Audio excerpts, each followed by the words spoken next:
रिश्ते में तो हम तुम्हारे बाप लगते हैं, नाम है शहंशाह। इस डायलॉग से तो इंडिया का बच्चा बच्चा वाकिफ है, चाहे वो बॉलीवुड का फैन हो या नहीं। लेकिन शायद बहुत ही कम लोग जानते हैं इस डायलॉग की आवाज के जीवन के बारे में, यानी अमित जी के जीवन के संघर्ष और कठिनाइयों के बारे में। कैसे उन्होंने डॉन से लेकर बिग बी तक का सफर तय किया। हर बड़े चेहरे के पीछे छुपे रहते हैं ऐसे कुछ राज और वो मेहनत जो शायद उस लाइमलाइट के पीछे कहीं छुप जाते हैं। तो आइए जानते हैं बिग बी के संघर्ष से सफलता के प्रेरणादायक सफर के बारे में। अमिताभ बच्चन जी ने 11 अक्टूबर 1942 में इस दुनिया में जन्म लिया।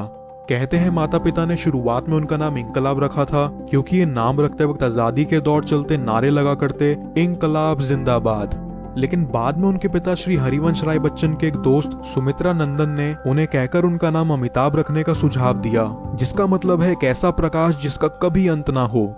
वैसे सही नाम सोचा था उन्होंने, शायद उन्हें अमित जी की सफलता का ज्ञात बहुत पहले ही हो गया था। अमिताभ जी के पिता श्री हरिवंश राय बच्चन जी काफी फेमस हिंदी पोएट रहे और उनकी माँ एक सिख सोशलाइट थी। अमित जी के बाद उनके छोटे भाई ने भी जन्म लिया, जिनका नाम अजिताभ रखा गया।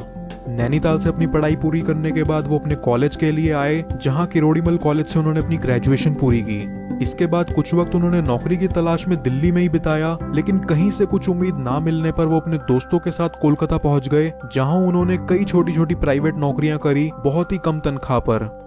इसी बीच इन्होंने ऑल इंडिया रेडियो पर बतौर वॉइस ओवर करने का सोचा, लेकिन वहां इनकी आवाज को बतौर भारी बताकर रिजेक्ट कर दिया गया। लेकिन बच्चन साहब कहाँ मानने वाले थे। उन्होंने बॉम्बे जाने का ठान लिया और शुरुआती दौर में कई जगह बतौर वॉइस एक्टर का काम भी किया, फिर कुछ वक्त थिएटर भी किया। कई जगह ऑडिशन देने पर उन्हें ये कह के मना कर दिया कि उनकी पर्सनैलिटी एक लंबे दुबले आदमी की है, एक हीरो के लिए हैंडसम होना जरूरी है।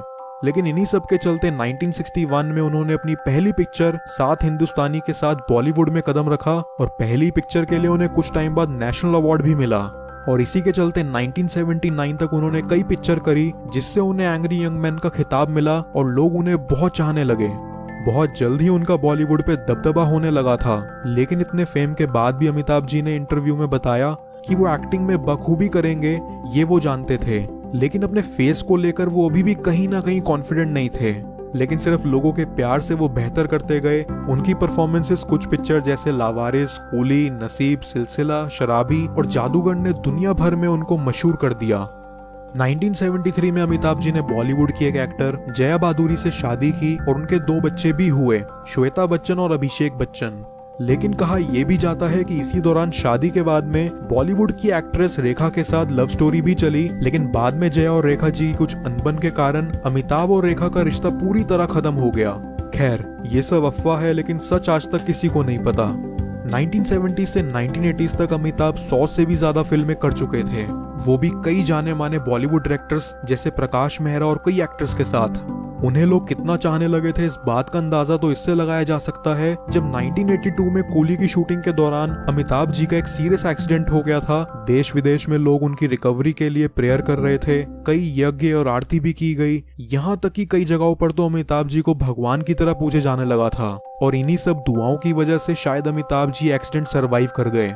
इस एक्सीडेंट को लेकर अमिताभ जी ने एक इंटरव्यू में बताया कि ये एक्सीडेंट इतना सीरियस था कि उन्हें हॉस्पिटल में अपने कमरे से बाहर कॉरिडोर तक जाने में पूरी रात लग जाती थी। और जब कई महीनों बाद उन्हें डिस्चार्ज किया गया, तब वो बोले कि कल से फिल्म की शूटिंग शुरू करते हैं। लेकिन उनके घर में सबका यही कहना था कि अभी कुछ दिन वो घर में आराम करें। लेकिन उनके भाई साहब ने कहा कि जो जो फिल्मों में आप करते हैं पहले वो करके दिखाओ, तब हम शूटिंग पर जाने देंगे, और पहले अपने आप को मजबूत बनाओ।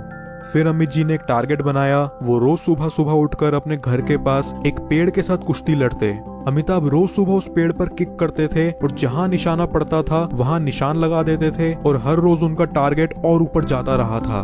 तो इस तरह उन्होंने अपने आप को चैलेंज करके वापस पर्दे पर लाया, ताकि उनकी कोई भी कमजोरी उनके करियर के आगे ना आए। 1984 में अमिताभ जी ने पॉलिटिक्स में भी हाथ जमाना चाहा, लेकिन कई कंट्रोवर्सी के चलते 1984 में उन्होंने अपनी सीट छोड़ दी।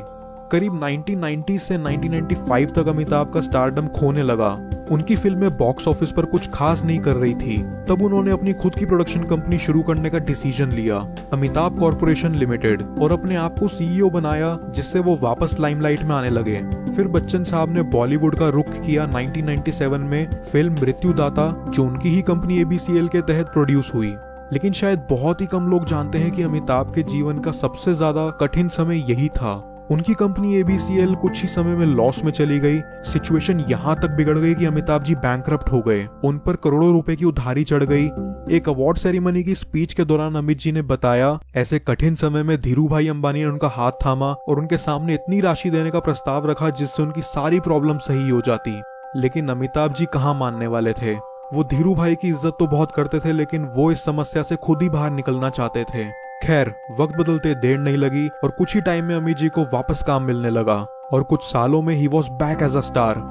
और जब कुछ सालों के बाद सब ठीक हुआ, अमित जी एक दिन धीरू भाई की पार्टी में गए, जहां धीरू भाई ने देश विदेश के आए कई दिग्गजों के सामने कहा, इस आदमी ने अपनी सारी मुश्किलें खुद अपने काम और मेहनत से ठीक की हैं। आज ये जो है अपनी मेहनत और लगन की वजह से है और मैं इसकी इज्जत करता हूँ। ये सुनकर अमित जी गदगद हो गए। उन्होंने बताया ये खुशी अपने सारे कर्जे उतारने से भी 100 गुना ज्यादा थी।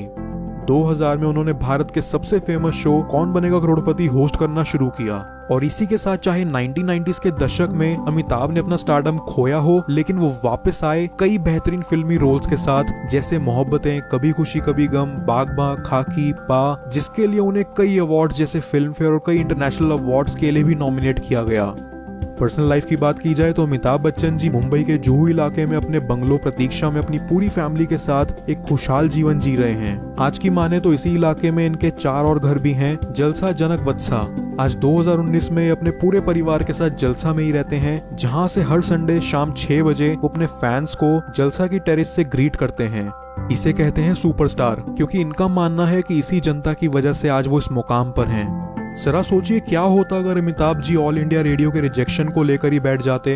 अपने फेस, आवाज और जाने क्या क्या इनसिक्योरिटीज को लेकर यदि वो बैठ जाते तो आज पूरी दुनिया को इतना बेहतरीन कलाकार नहीं मिला होता। शायद अमित जी के बिना बॉलीवुड को आज इमेजिन भी कर पाना मुश्किल है।